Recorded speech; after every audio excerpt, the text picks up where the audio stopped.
Hey, my name's Rory. I'm the founder and CEO at Customer. My name's Dan. I'm the brand identity and strategist here at Customer. Well, Dan, bringing it back around, on the last podcast, we talked about basically bringing personality to brand. And what does that mean? So really giving it a soul is what we talked about, and that personality and style. And what I'm excited about today is we're going to be talking about how do we take the values of a brand and really make them resonate throughout the brand and a variety of other elements of the brand. Excited to kind of hear what you think about that. Absolutely. It was a good podcast, the last one, Rory. I enjoyed recording that. If you haven't listened to it, go check it out because it's in my territory. I'm bound to say that I like it, but we're talking about adding that style and personality in that episode. And I use the analogy of a person. So when we create a brand, we are bringing a person, a new character to life. And that word that you just said there, the soul, I like that description because it is almost ethereal what goes on within a brand, right? It is often the first things that we see or look at or hear even with a brand dictate our feelings and how we react.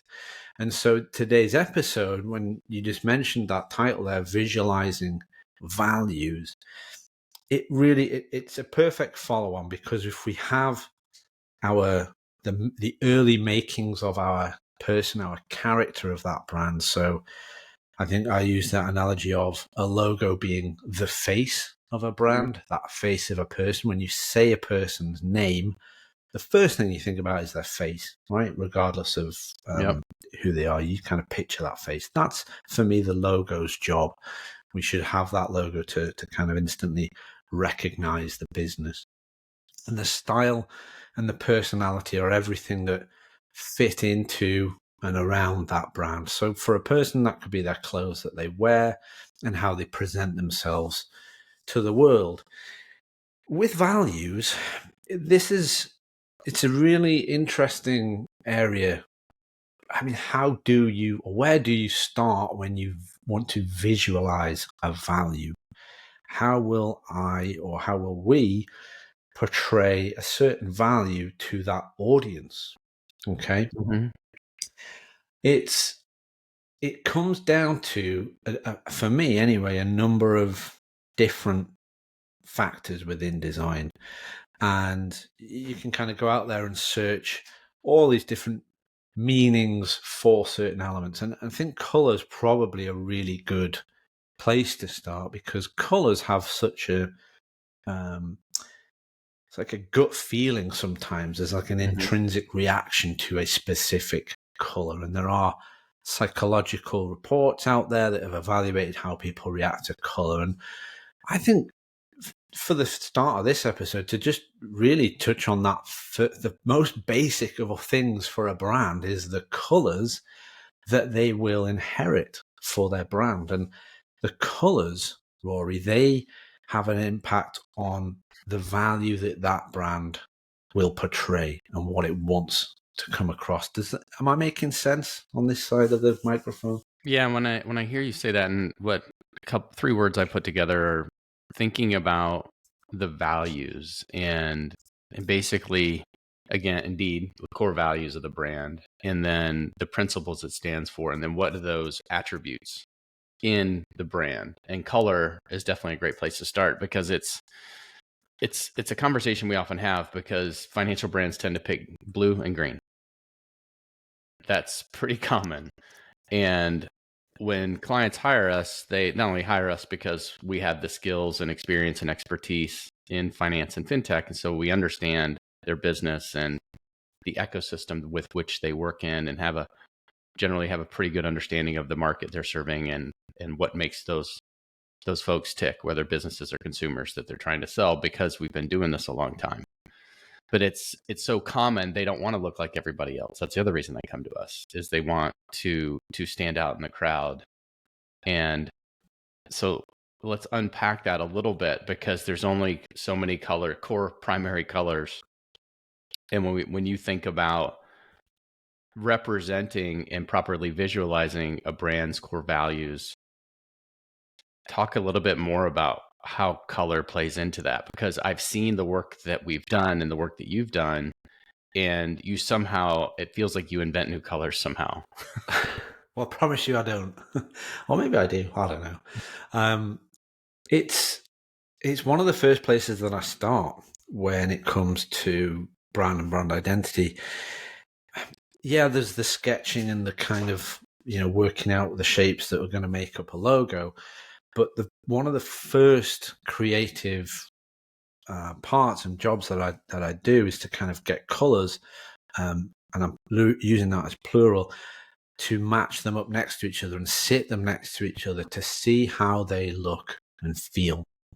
And I don't have to give a specific example, but if a brand that has been through our process and they have their strategy, we've analyzed and worked out with them what their mission is and what their core values are, we will know at that stage, let's say, for example, security is a really high priority on one of their values. We're talking financial sector here, and quite often security is a feature in there.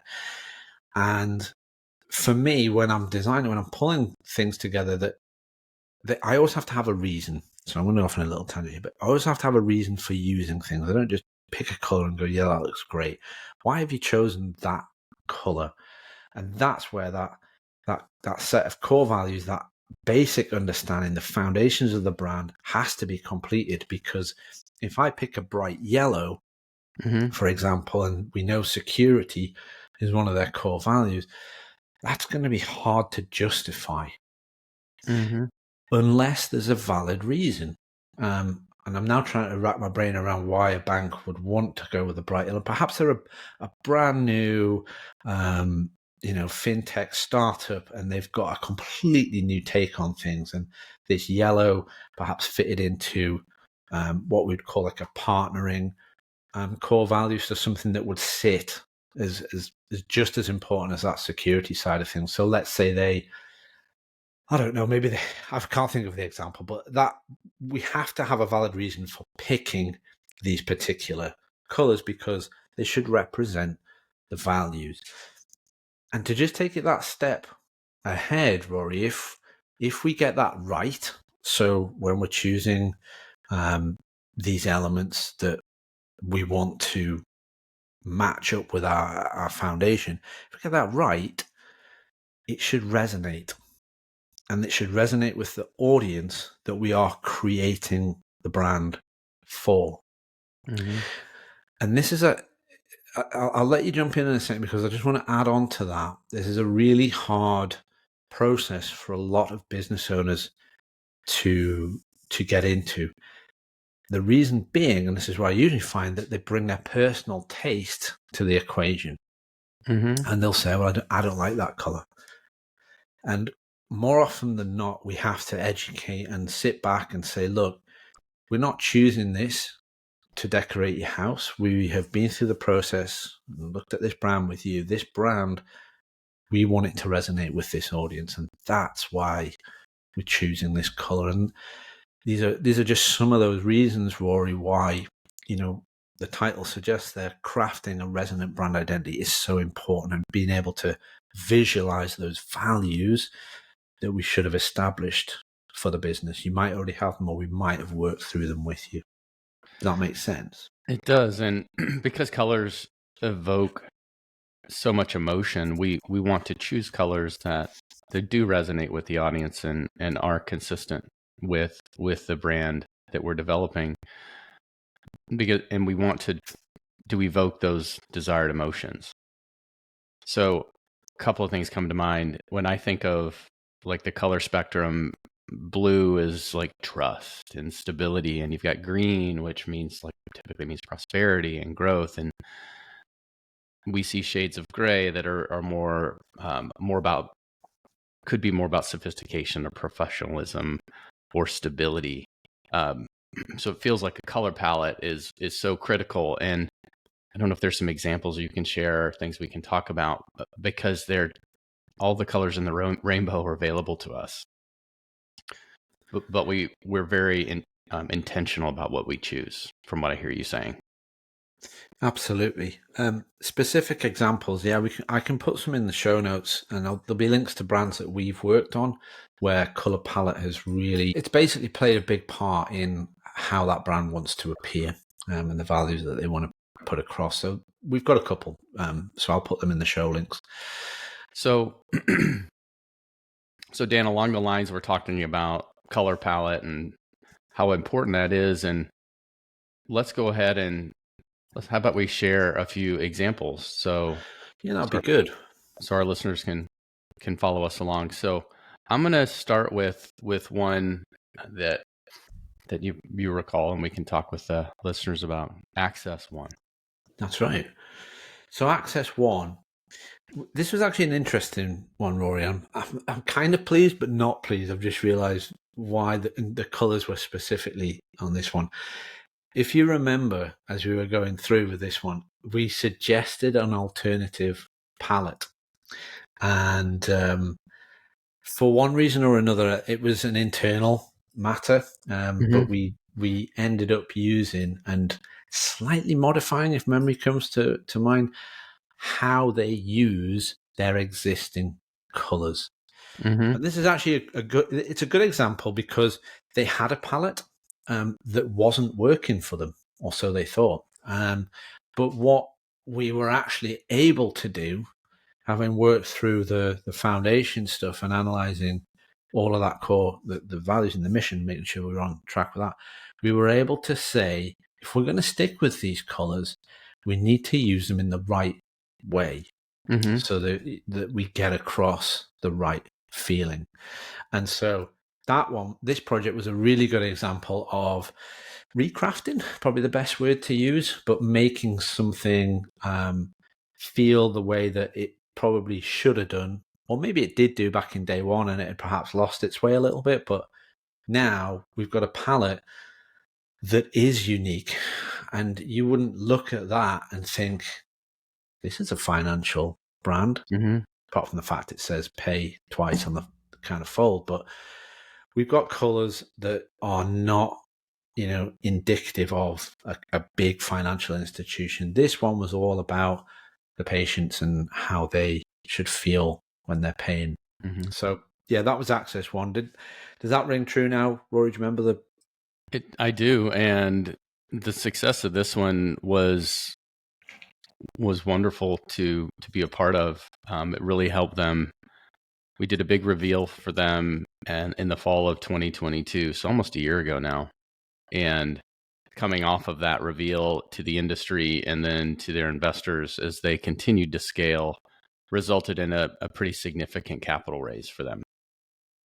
So this was a contributing factor to that. So, and a really good brand, actually, before we move on, because there was different tiers or different elements to this brand. So it was making sure that values were visualized correctly across everything, all the different services that they used, including some, I think from memory, visualizing stuff that was potentially coming up.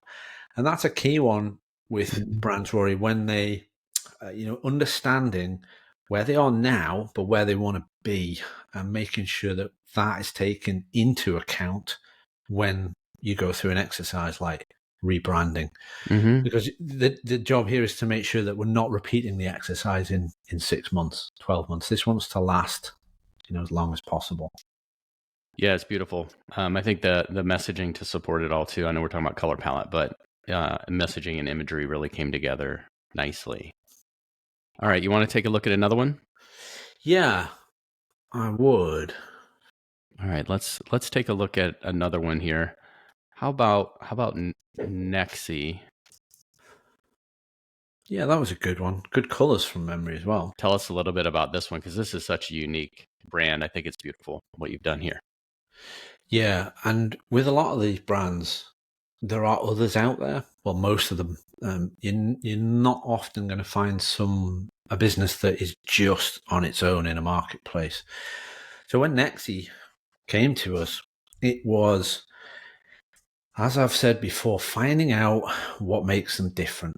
That's that part of the brand that, as a designer, lets me tap into what's going to be the kind of fundamentals of this creatively.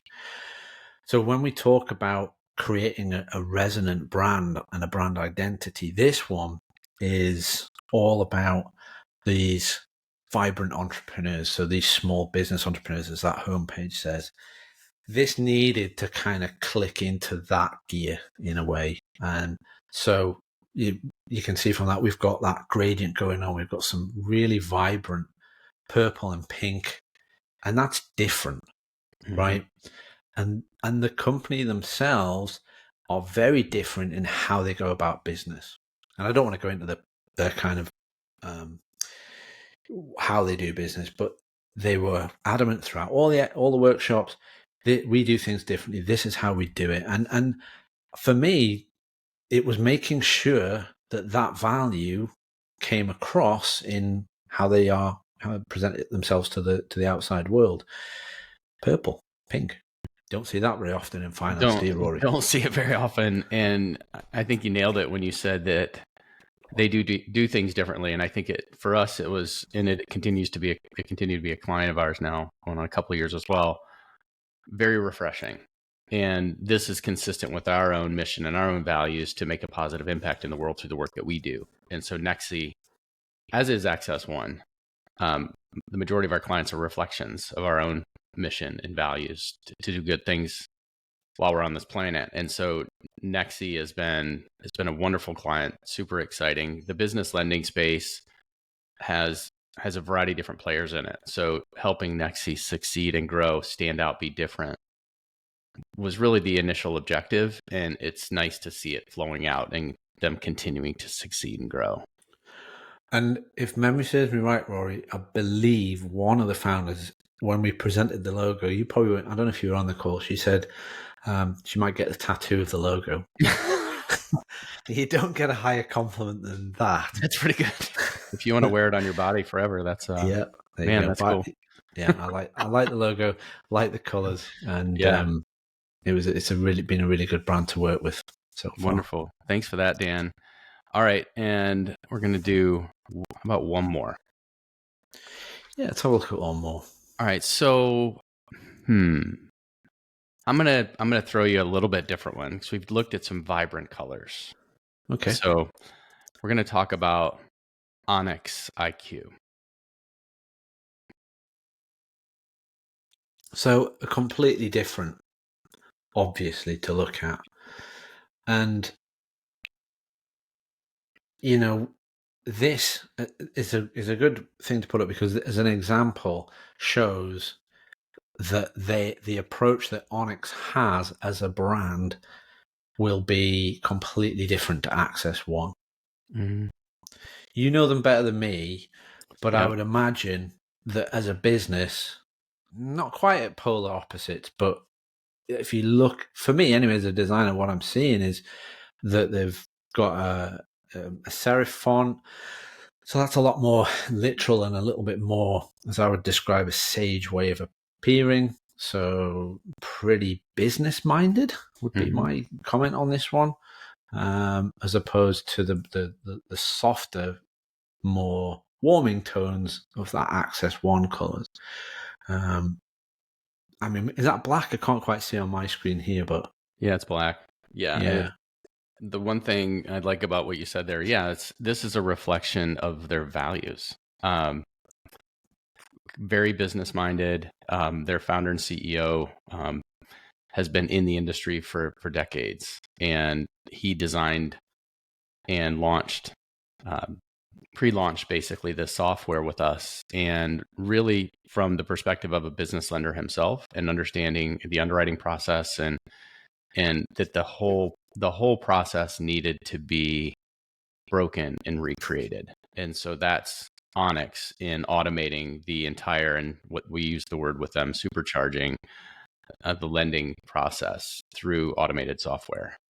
And so if our audience doesn't know the founder of this company, they may, Jay, but this is a direct reflection of the values he wanted to represent in a visual manner and in words. So it's really neat to see CJ and Onyx succeed and his team grow. And this has been another success story. They've managed to get to profitability as a software company in less than a year. And we continue to help drive their pipeline. And it's a big testament to this is how the brand's been recognized, perceived, and giving us all that we need to be consistent, be coherent, and build credibility and trust because of the consistency that's built into the brand. And then how now we're able to take that out and reflect it in ongoing marketing and sales. I love it. The one thing that I was actually just going to comment on, not just for this brand, but with brands in general, is they evolve, right? Mm-hmm. And there's nothing to say that in, I don't know, 2 years, 3 years, 5 years, Onyx may revisit and feel like it doesn't suit or fit some of the way that they've progressed. Mm-hmm. Businesses progress, businesses grow. And it doesn't mean a full rebrand, but it can mean a bit of a reevaluation at times. And I'm not saying that for Onyx, but with businesses out there, they can reach various milestones where, especially after events like the pandemic, where a lot of businesses had to shift how they operate and how they practice. Mm-hmm. And I think sometimes you find yourself in this zone of not quite realizing or not quite recognizing the business that is set out. And that's at the stage for me where brand steps up to the plate, because that should be a revisit of what your original goals are, where you are now, and where you're heading. Yeah, and you referenced it like people. Brands are like people. They evolve. We learn, we grow, we succeed. We may make mistakes. We have the valleys and we have the peaks. So brands are very similar. And how we as marketers help leaders of the brands we support and new ones that we'll be working with take advantage of and learn from the challenges by applying, whether that's, we're often launching new products and new services from existing brands. When brands that our audience may know, our listeners may know, come to us and say, hey, we want to launch a new product. We want to really get out there and make an impact. Can you help us? Or, we mentioned Onyx as a startup from a seasoned founder. They needed to get out from ground zero, but now we're a couple of years in. Now we're looking at not only new product features that are rolling out based on the needs of the current audience, but we're looking at new audiences and maybe brand new products that are going to come off of it. So I think what you're describing makes sense because of sometimes the bumpy road and sometimes the hockey stick growth. In either event, times change, businesses need to change too, and the brands need to stay consistent and grow with that as well to stay relevant. And that's part of this fun part is, some of the ones that we showed you, like Access One, was an existing brand. They've been around for a while, but they needed to grow with the times and take advantage of a new product, a new mobile product that they wanted to release. And they had a new audience that they needed to appeal to. So it gave them the chance to not only better look at the current audience they needed to continue to support and grow, how could they better appeal to them? But it gave us a chance too to look at how do we support this new product offering, this new audience that we want to appeal to, and do basically succeed at both. It's Access One is an incredible success story. I think we've spoken about it on earlier episodes, but just to sort of undermine what you were saying there about evolving, do you think that businesses? I sometimes get the impression that some businesses feel scared with that word brand because it's a bit of an unknown, or they think it's I don't think they understand often the value that it brings to the table. And I mean, crafting, visualizing values is the name of this episode. Well, that brand, it has such far-reaching values. Yeah, and as executives or leaders of companies, and this is just the many of those folks I've worked with over the years. I think most of them do recognize the value of brand, but it's not something that's super tangible. It's not like numbers on a spreadsheet. Yeah. So understanding the importance, I think they do, for the most part, if I may be so bold. Like, I think most people understand it's important. I think what they don't understand is the value you get from doing it right versus not doing it right. And what does doing it right versus not doing it right mean? Because a lot of people say the same kinds of things, because then there's an art and a science to it. So there's a lot of, I find, faith and trust that goes in when clients hire us based on our track record to help them build these multi-million-dollar brands, or take the multi-million-dollar brand that exists today and make it bigger and stronger. So I hear you. I think it's, to me, I would just counter that. I think it's less about understanding or seeing value in it, but more about not understanding the value in it, how to measure it. Yeah, I go with that. I also think that the more open and more honest that we are with our clients, the better the outcome for the brand, because like you just said, that they don't necessarily understand what, the kind of the implications are. And it's not about pulling the wool over people's eyes with brand. It's about often just telling the story of that brand, and helping them reach out at every corner of what they do in the right way. Mm-hmm. And if you've got to be honest when you do that. You've got to do some soul searching, and you've got to sit down and find out what it is you want to get across. And that's what we do. Yeah, and that's what's neat when we think about the components. Like, a couple of things we wanted to make sure people got from today is examples of how core values look expressed into a brand without us necessarily unpacking these three clients' core values. I think you get a sense of what they are, and we've talked a little bit about that. So I think one thing I'm hearing you say is it's really important that as part of this process that companies define their core values to make sure we can have something to design against that everybody buys into. Yeah, absolutely. Because a picture without a frame does not carry as much presence as one in a frame on a wall. There you go. Mm-hmm. There's a kind of weird analogy for art, but what I'm trying to get at here is, as a designer, creating brand and brand identity, whether it's logo or the elements that go with it, if it isn't backed up with evidence, it's so hollow. And then that's just what I was saying about being honest.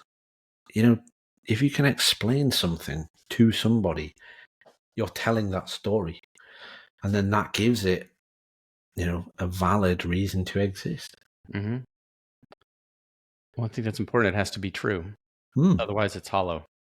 Yeah, 100%. And we're intuitive beings. And so I think people and businesses that you might want to try to work with can intuit that if it doesn't feel genuine and authentic and true. Hence the process, when you use the word workshops, part of our process to help our clients get to the core values and then how they can be expressed. And I think that's the danger of leaders of companies not recognizing the importance and the potential value of a properly developed brand, is that you end up with something that is designed. I mean, it's created, but it isn't designed and created from truth.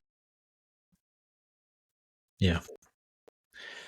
We've gone very deep on this episode, Rory. I like it. Hey man, that's what we do. we help our clients succeed through these types of processes. So it's been fun to share it. Awesome. Anything else you want to share about this topic or close us out? I don't think I need to add anything else in for this episode. I mean, we're always here to talk brand. If anything that you've listened to kind of makes you want to ask questions, hit us up on, we've got the email, we've got social, and obviously we've got the customer website. So we're always here to talk brand. We love a good discussion. I don't really want to add anything else onto this particular episode. The next one coming up, we're still in creatives area. It's the final one of this mini series, Rory. We are talking about creating the perfect logo. What's going to go into a memorable logo? How do we do that? Awesome. Looking forward to that one, Dan. Well, thanks so much, folks, for listening. Thank you. Join us for the next one. Absolutely. See you all soon. Thank you for listening to this episode. If you've enjoyed what you've heard, don't forget to hit subscribe. And if you'd like to learn more about Customer and the work we're doing building financial and fintech brands and businesses, please visit our website, customer.com. That's cstmr.com. Or you can find us interacting with clients and sharing insights on LinkedIn. All of these links will be in the show notes.